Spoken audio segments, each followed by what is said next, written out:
रात्रि गगन विहार का कारण पूछने पर भोलेनाथ शक्ति स्वरूपा पार्वती को स्वयं कारण ढूंढने को प्रेरित करते हैं। उसी समय ओम नमः शिवाय का करुण नारी स्वर सुनकर और चंद्रशेखर शिव के मस्तक से चंद्र को अदृश्य देख पार्वती आश्चर्यचकित हो जाती है। देवगुरु बृहस्पति की पत्नी तारा का पुत्र बुध बार-बार अपनी मां से दुखी होकर भोलेनाथ को पुकारने का कारण पूछता है। शिव की प्रेरणा पाकर तारा अपने दुख का रहस्य पार्वती के समक्ष खोलते हुए कहती है कि देवगुरु बृहस्पति शिष्य चंद्रदेव से प्रथम मिलन दृष्टि में तारा का मन चंचल हो गया था, जिसका परिणाम है उसका पुत्र बुध। भूत, भविष्य और वर्तमान इन तीनों कालों की घटनाओं के रचयिता का ज्ञान तो अपरिमित है। एक बार गगन विहार करते समय सदाशिव ने देवी पार्वती को तारा मंडल में रहने वाली बुध ग्रह की माता देवी तारा की वेदना का कारण समझाते हुए उनकी व्यग्रता को शांत किया था। किंतु उस घटना के कारण पार्वती के मन में अनेक आशंकाओं ने जन्म ले लिया था। मन में उपजी आशंकाओं और मन में ही समाई ज्योति रूपणी शक्ति के मध्य एक द्वंद्व सा छिड़ गया। उसी के परिणाम स्वरूप पार्वती के मन से ज्योति रूपणी शक्ति निकलकर उनके सामने प्रकट हुई।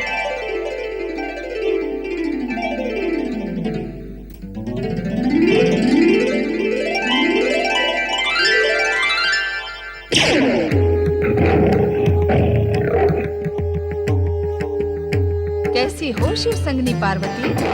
तुम कहो या मैं, इससे कोई अंतर नहीं पड़ता पार्वती, क्योंकि तुम मेरा ही प्रतिरूप हो। मैं कभी तुम्हारे अंतर में रहती हूँ, कभी बाहर आ जाती हूँ। फिर भी तुमसे एक लंबे समय के पश्चात भेंट हुई है। मुझसे तुम्हारी भेंट एक लंबे समय के पश्चात हुई होगी, किंतु तुमसे मेरी भेंट प्रतिपल प्रतिक्षण होती रहती है। शक्ति, कभी-कभी तुम पहेली की भाषा में बात करती हो, समझना कठिन हो जाता है। पहले तुम ये बताओ, इस समय अचानक तुम्हारे यहाँ प्रकट होने का प्रयोजन क्या है? प्रयोजन है तुम्हारे मन की उलझन दूर करना। उलझन? कैसी उलझन? ज्ञान होने पर भी अज्ञानी न बनो देवी। जब से तुमने तारा की दुर्दशा देखी है, तुम्हारा मन क्षोभ से आकुल व्याकुल हुआ जा रहा है। तुम समझ नहीं पा रही हो तुम्हें क्या करना आवश्यक है। ऐसी तो कोई बात नहीं है। ऐसे हर्षित होकर क्या देख रही हो? जब तुम उलझन से क्षुब्ध हो, तब तुम्हारे मन के क्षोभ को दूर करने के लिए प्रसन्न और हर्षित होना मेरा धर्म है। और वो लोग त्रुटि करते हैं जो मुझ शक्ति को भयानक और विनाशक समझते हैं, अकारण ही मुझसे भयभीत होते रहते हैं। परंतु वे नहीं जानते कि प्रसन्न और हर्षित होना भी मेरे स्वभाव का अंग है। मुझे ज्ञात है तो ये निराशा, उलझन और क्षोभ क्यों? अपनी इच्छा के अनुरूप कार्य करो।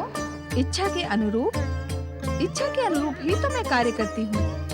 इच्छा के विरुद्ध कार्य करने के लिए भला मुझे कौन विवश कर सकता है? क्या आज तुम अपनी इच्छा से अपने स्वामी के साथ गगन विहार के लिए गई थी?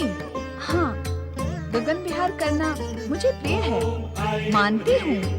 गगन विहार करना तुम्हें प्रिय है, परंतु आज तुम्हें अपने स्वामी की इच्छा के आगे झुकना पड़ा।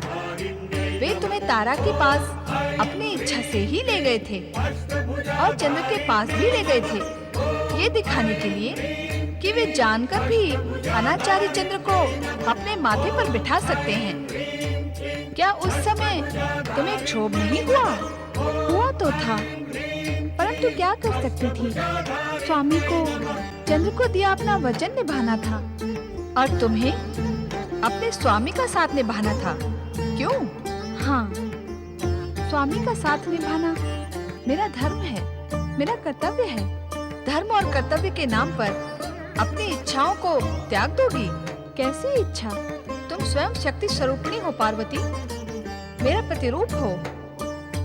तुम बिना इच्छा के कोई कार्य करो, ये तुम्हारे लिए शोभनीय नहीं है।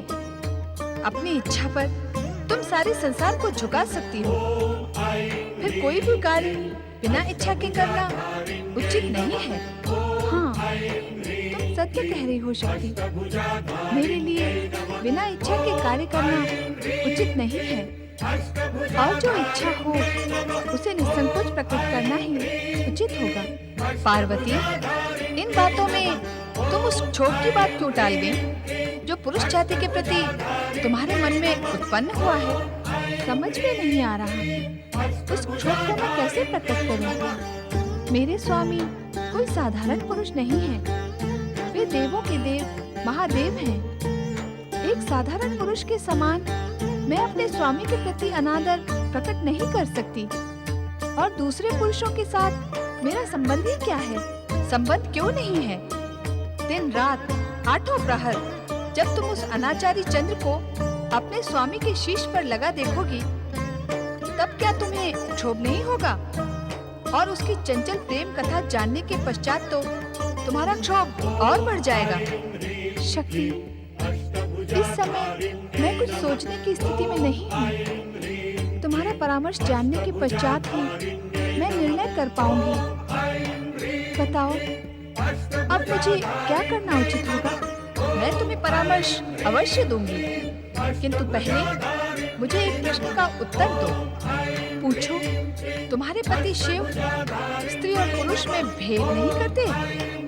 वह स्वयं अर्धनारीश्वर स्वरूप में प्रकट होकर गर्व का अनुभव करते हैं। हाँ, ये सत्य है।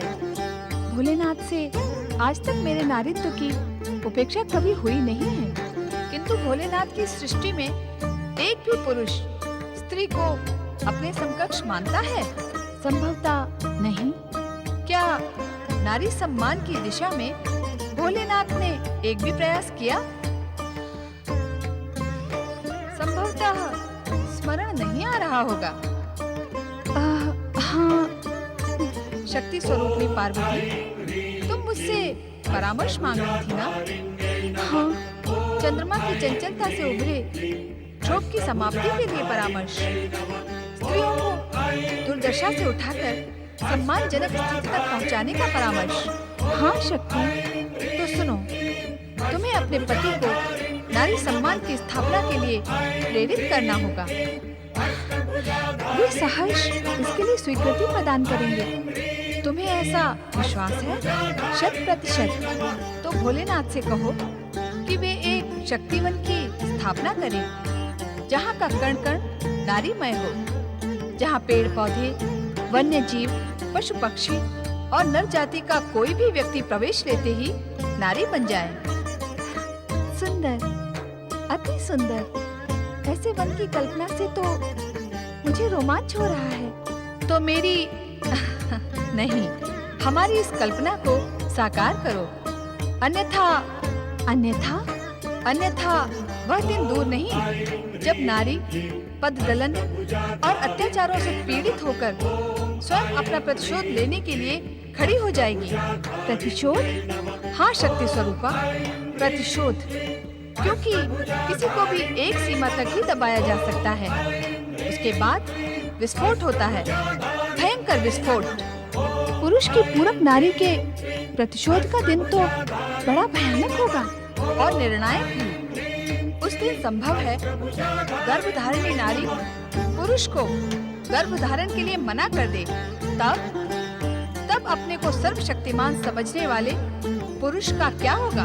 नहीं शक्ति, संसार को ऐसी विस्फोटक और विषम स्थिति से बचाने के लिए मैं अवश्य ही शक्तिवन की स्थापना करवाकर नारी सम्मान भावना की स्थापना करूंगी। तुम अपने प्रयास में सफल हो पार्वती।